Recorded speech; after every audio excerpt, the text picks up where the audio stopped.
What's up, guys? My name is Brennan. I'm joined with Trent, and this is Recall.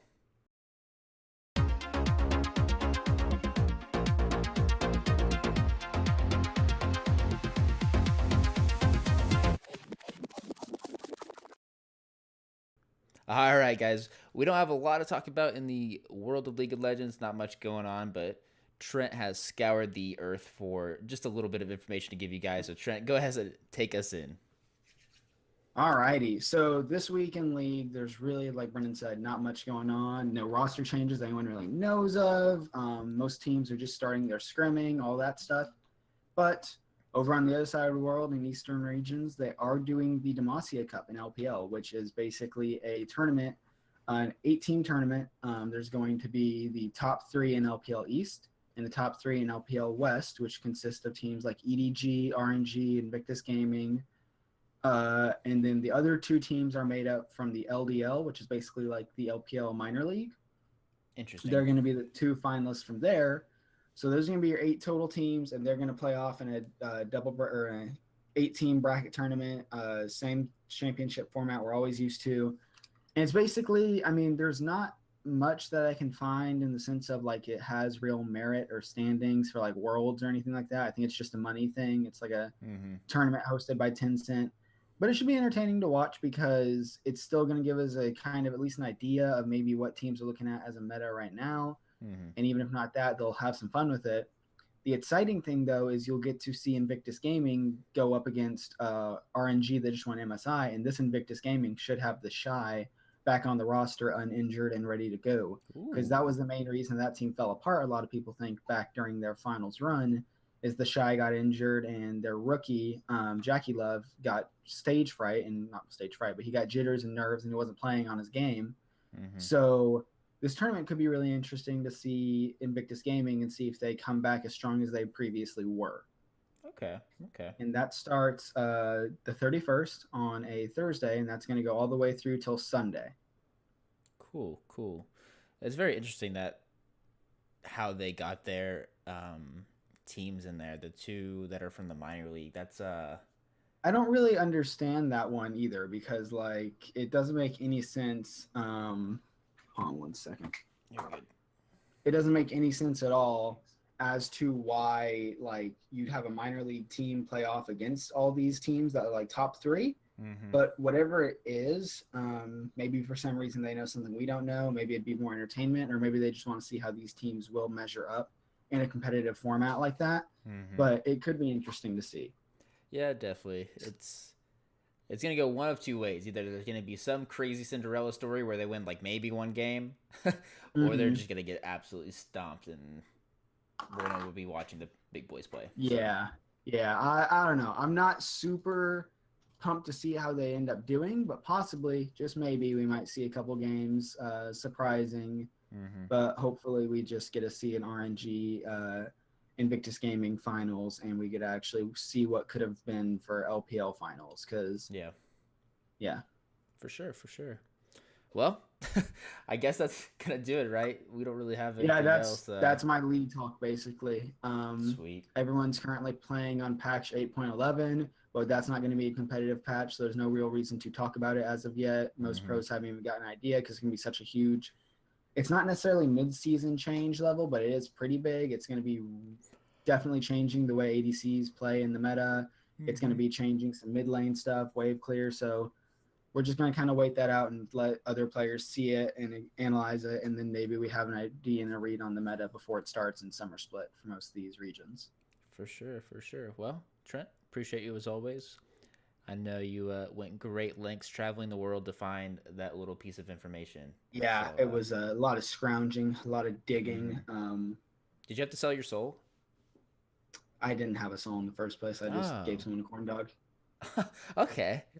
I love corn dogs, so I can't blame the man. Found some random LPL fan in Oklahoma, and I gave him a corn dog for what he knew. Perfect. Alrighty. Well, we'll go ahead and with that, we'll transition over to some Overwatch. And we don't really have a lot of news since roster locks, all that good stuff has already gone by the wayside. We don't have any meta changes because we're stuck on the patch that we are now, and it's been since week 1. We're in week 3 now. Week 2 just got over. So nothing too crazy. We'll start it off with the teams that went 0-2 this week. And there's some pretty big names that you wouldn't really expect. Boston Uprising, the Houston Outlaws, and the Seoul Dynasty all went 0-2 this week, which is crazy because, one, Boston is now 0-4 so far after their perfect freaking last stage. So they're basically in dead last, just above the Shanghai Dragons. I think Houston is 2-2. Maybe they're 1-3. Let me check real quick. They're 2-2 at the moment. They're in like 7th place right now. And then the Seoul Dynasty are 0-4 as well. So really odd standings going on right now. We typically see, say, those big hitters, the Outlaws, the XL, Spitfire, Dynasty, as of stage 3, the Uprising, all in that kind of top 5, top 6 area. But so far, we're not getting a lot from them. And we'll just kind of have to see how it plays out the next few weeks. But not looking so hot for them. I think this meta just isn't favoring them, especially with the team comps that they've played in the most previous stages. We're really getting these more turtle comps where you have the Brigida, or whatever the crap her name is,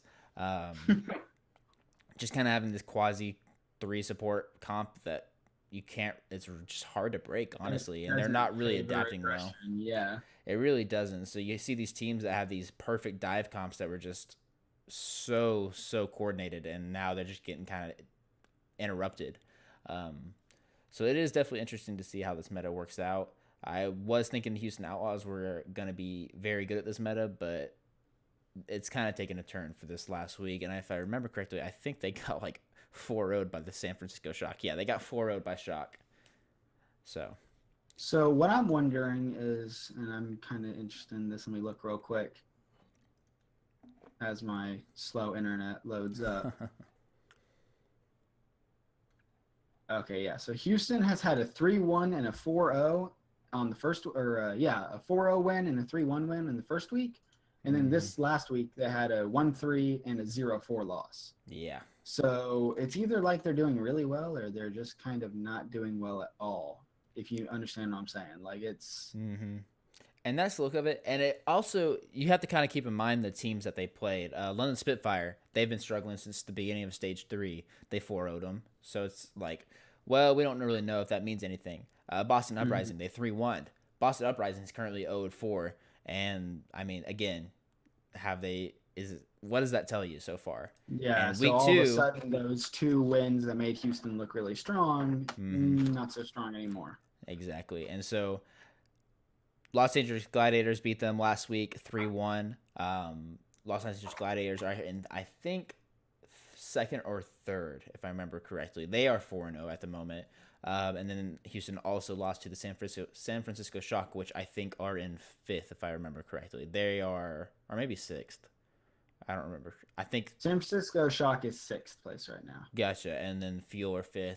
Philly is 4th. Yep.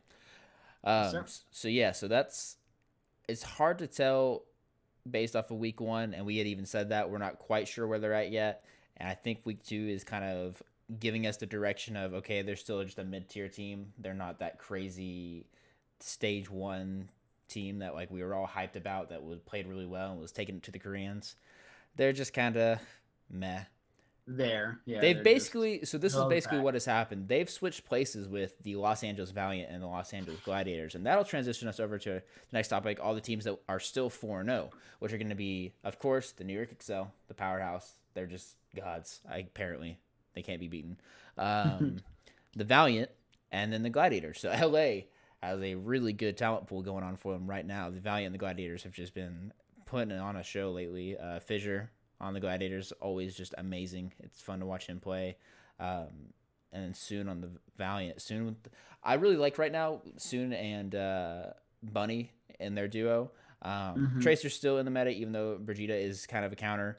But it really allows Soon to just pop off on the Widowmaker. And right now, that's what you're seeing a lot is this Widowmaker comp that tries to poke in to maybe get a pick on one of those supports, because you can't really rely on the Tracer as much to get those picks, to just dive in, pick and then just recall out or whatever it may be. So it's really reliant on these poke comps now. Is that to say that dive comps aren't as useful and common?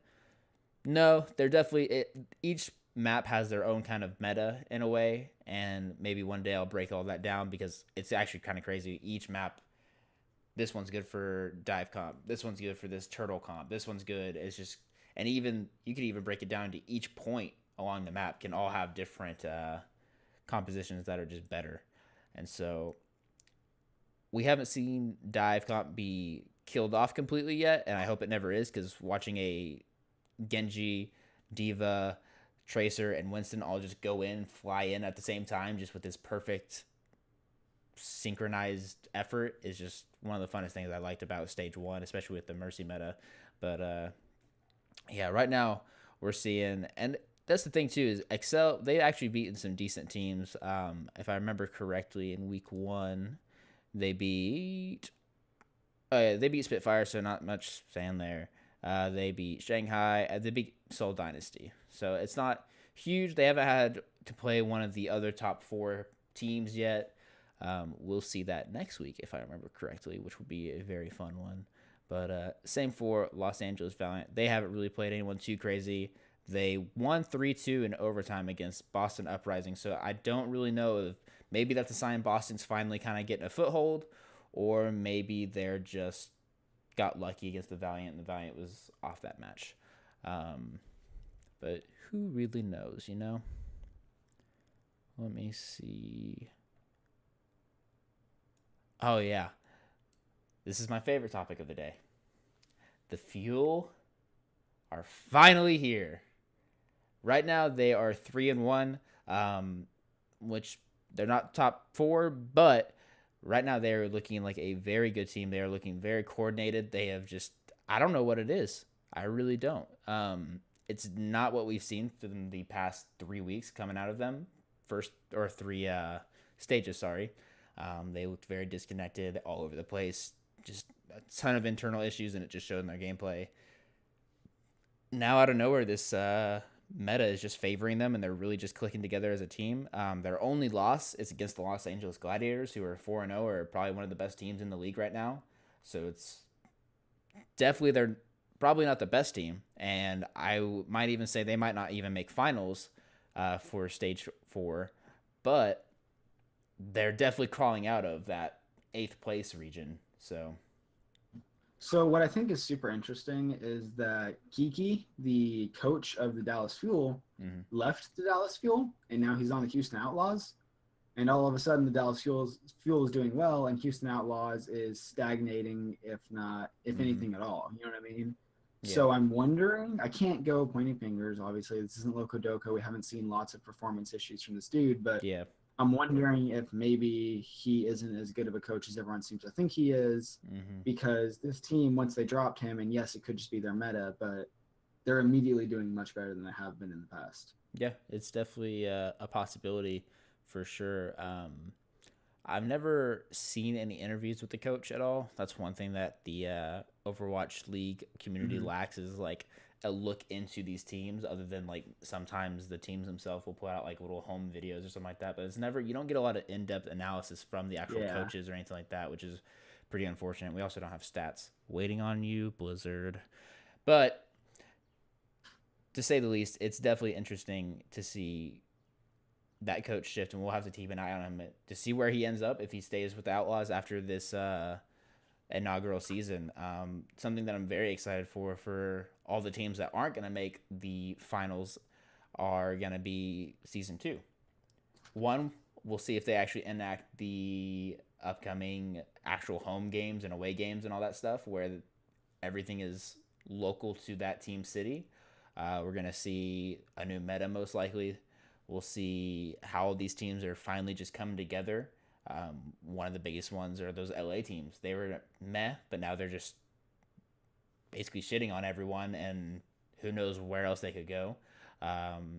We'll see if the Mayhem make any changes to their roster. Finally, they only had one change, I think, the entire season, and they're still pretty trash. We're going to see what the crap the Shanghai Dragons have in store for us. because they're still 0 wins. So I very saw excited something for. insane though. Despite the fact that they're still 0 wins, and it's not going to necessarily be a huge influence on MVP voting because it's only a quarter worth like the value. Mhm. But the top 5 MVP players are Shanghai players. Hmm.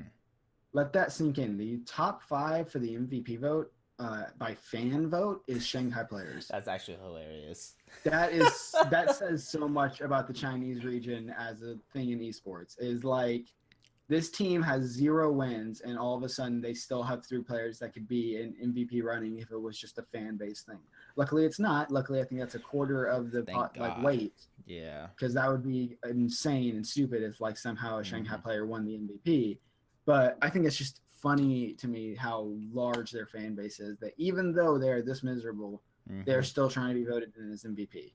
I think also, to your point, yes, the Chinese fan base is probably ginormous, but I bet there's a lot of North American fans that are actually voting for them too. I mean, like when we talked about when Carpe teabagged the other Tracer player that was on the Shanghai, everyone was on his butt. Everyone booed. Literally every time that Shanghai plays, these Blizzard Arena goes crazy for them. Like they all want them to get that first win. So it honestly wouldn't even surprise me if the majority of the votes Just weren't even Chinese, pity if they were votes. just pity votes, They're just and not even to pity say votes pity for votes, they're May. just like, I don't know. Um, but yeah, that's definitely an interesting stat. I haven't seen that, and that's honestly kind of sad. But Yeah, Shanghai it's not Shanghai player will not get a it. good thing. Yeah, that's actually crazy. But Who yeah, do you have for MVP? who do I have for MVP? Ooh, that's a hard Yeah, the one. first. I've got either Fissure from the LA Gladiators. Once he came onto that program, he turned it around for them. They were a mid-tier team getting towards the bottom, and then all of a sudden now they're just a great team ever since he started, and they started getting with each other. Um, Pine could definitely be one. He's just, I mean, Big Daddy Pine. You know how it goes. Mm-hmm. Um, Possible for Sabiobli, Striker from the Uprising. I'm trying to think who else. Fleta was really dominant, but I don't know if he really deserves it just with how up and down Soul Dynasty have been. Same thing with Uprising. Uprising hasn't been a great team other than Stage 3. That was their only really shine Right. moment. But Striker has always been very consistently good. Um, uh, who's on the Fusion? Which players? I wonder. I feel like Fusion isn't necessarily an MVP team because it seems like everyone on the Fusion just equally pulls their weight. Yeah, I would definitely agree, but at the same time, Carpe is just insane. He's nuts. Yeah.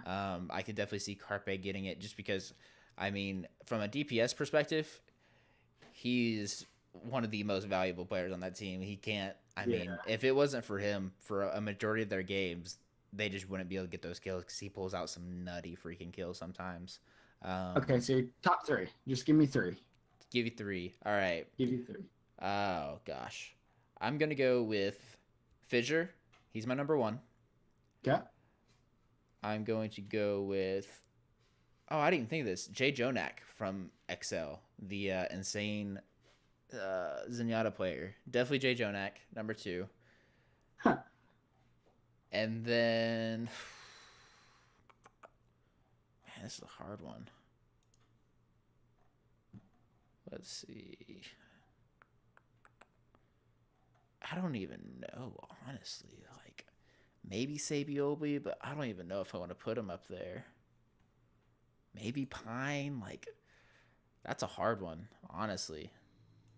See, my MVP would have to be either I agree with Fisher, and I would be split on either J. Jonak or Pine, but I think both those are like the 2 most valuable players in New York Excel. And New York Excel is the most valuable team to the Overwatch League, so I get like 50-50 on there. Mm-hmm. I think Sinatra should be in the running for MVP. Not because he's making Philadelphia Fusion the best team by any means, but I don't think that team would be anywhere without him. Or not Philadelphia Fusion, excuse me, San Francisco Shock. Got the wrong orange there. But San Francisco Shock would have been bottom 10th team, like easy, if not for Sinatra. And I feel like he's just putting that team on his back. He's definitely a valuable player, and My only issue with putting him not in my top three was he's only been here for stage four or stage three, sorry, and so he doesn't really have yet a long enough track record to really Hmm. judge what he's been able to do. And even at stage three, he didn't do too hot. He was still getting in the ropes. Stage four so far, he's been pretty good, but yeah, I'm really not sure. I think definitely I would give it to Fisher, just with how crazy he's been on Yeah, sorry, Gladiators. the But Gladiators. Yeah.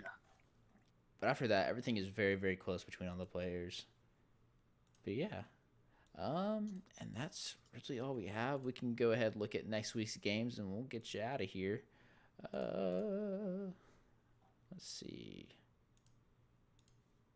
Where my standings? Nope, schedule. Well, we have a Battle of LA on Mm-hmm. Wednesday the 30th at 10 o'clock at night. It's going to be Gladiators versus Valiant, which is going to be a really interesting game. So at least one of those top three teams is going to take a loss tonight.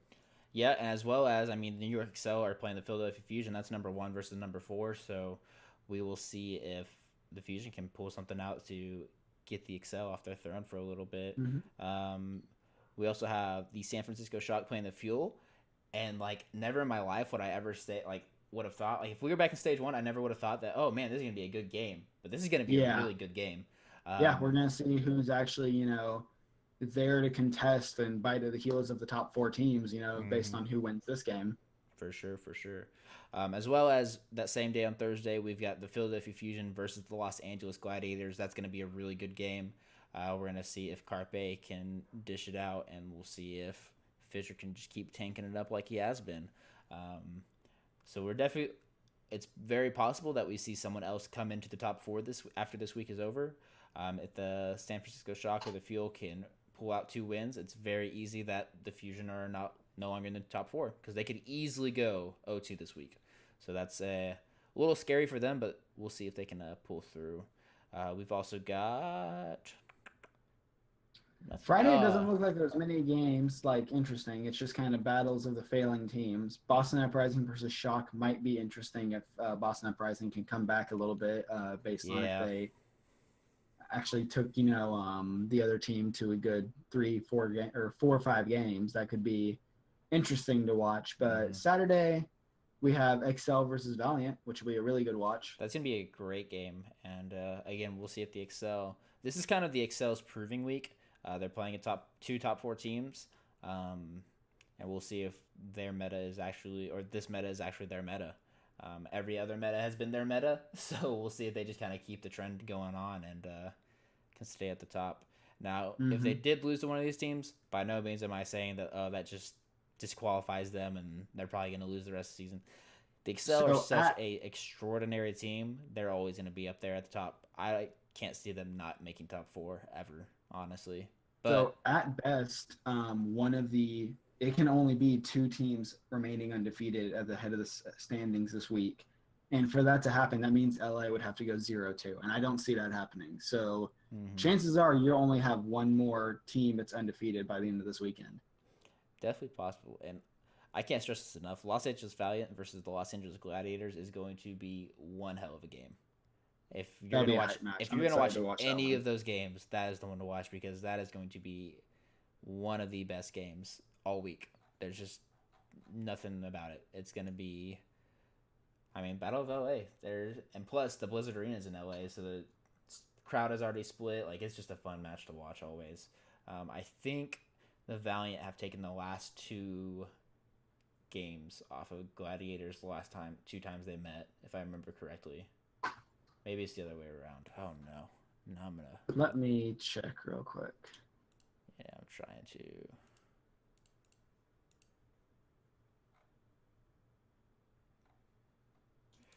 Do do do do do.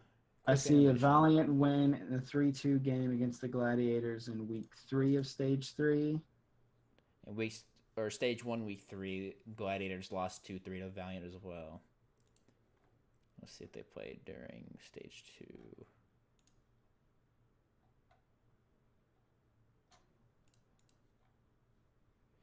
Gladiators won 4-0 in stage two. So right now the map count So is Valiant 2-1 is Valiant. So we'll see if Los Angeles Gladiators can even that up can tie going it up. into Yeah. stage 4, and then we'll see where it goes from there. We're gonna take a quick look just before we get off here at the league standings overall. This is just kind of crazy to me. We still have the Spitfire in second, even though they've had a atrocious stage 3 and a not so great start to stage 4. But right now we got the New York Excel first. They're 31-3, which is just an insane record. Mm-hmm. They've lost 3 matches over 3 stages. That's absolutely just insane. So Spitfire in second. The Valiant are in third. The Boston Uprising are in fourth. Philadelphia Fusion in fifth. And that 6th spot goes to the Los Angeles Gladiators. So it's definitely possible we could actually see an LA battle again in the finals of Overwatch League completely, which would And be we awesome. can't stress enough how close it is from second all the way down to 8th place. There is London has 22 wins. 8th place Houston Outlaws has 18 wins. There is a 4-win difference between second and 8th place, and only the top 6 teams get to make it into playoffs. So it's going to be insane once we get to the final stretch to see who can make it and who can't. Yeah, and in my honest opinion, I think the Outlaws are gonna have to win out the rest of this stage to have even a chance to get to that 6th spot. But we'll see how it goes. I'm definitely excited to see how everything turns out, especially with the playoffs coming in to play finally. We've been waiting for that for a while now. I remember when this was first announced, and I was like, "How does this work?" But right, it was a confusing thing to get into at first, but it was a we're almost format, there. But so yeah, this is exciting. We're in the home stretch. It'll be really fun to get to watch it all. Yep, and like I said, I can't wait for season 2. I can't wait to see what they announce for just the logistics of everything. I mean, the sky is the limit at this point, especially if they start making it to where there's actual home and away games. I'm gonna think that's a very interesting concept, but I'm not sure how they're gonna be able to have as many games in a week doing that. So we'll have to just see what they come up with. But yeah, who knows? I'm excited. Overwatch League is fun. League of Legends is gonna be boring for a few weeks until Summer Split starts, I guess. Yeah, until summer split. Like I said, this tournament could be very entertaining. Depends what teams come like in to play with in mind. If they're coming to play for fun, if they're coming to test the meta, if they're coming to just bring their A game. It just kind of depends on that. For sure, for sure. Well, that's all I've got for the world of Overwatch. I think that's all Trent could trade for that corn dog. So Yep, that's all for me. But we appreciate you guys as always. Like, comment, subscribe, all that good stuff at the channel. You can follow me at BrennanH_ on Twitter. You can follow him at Avius Gaming on Twitter. I still haven't fixed my overlay, so it still says Brennan H rather than the underscore. I guess I'm still not going to fix it until I get verified. Yeah, I think that's going to do it. We'll get there eventually. Yeah, we'll see. All right, guys. We appreciate it as always. And this has been Recall. Take care. Thank you.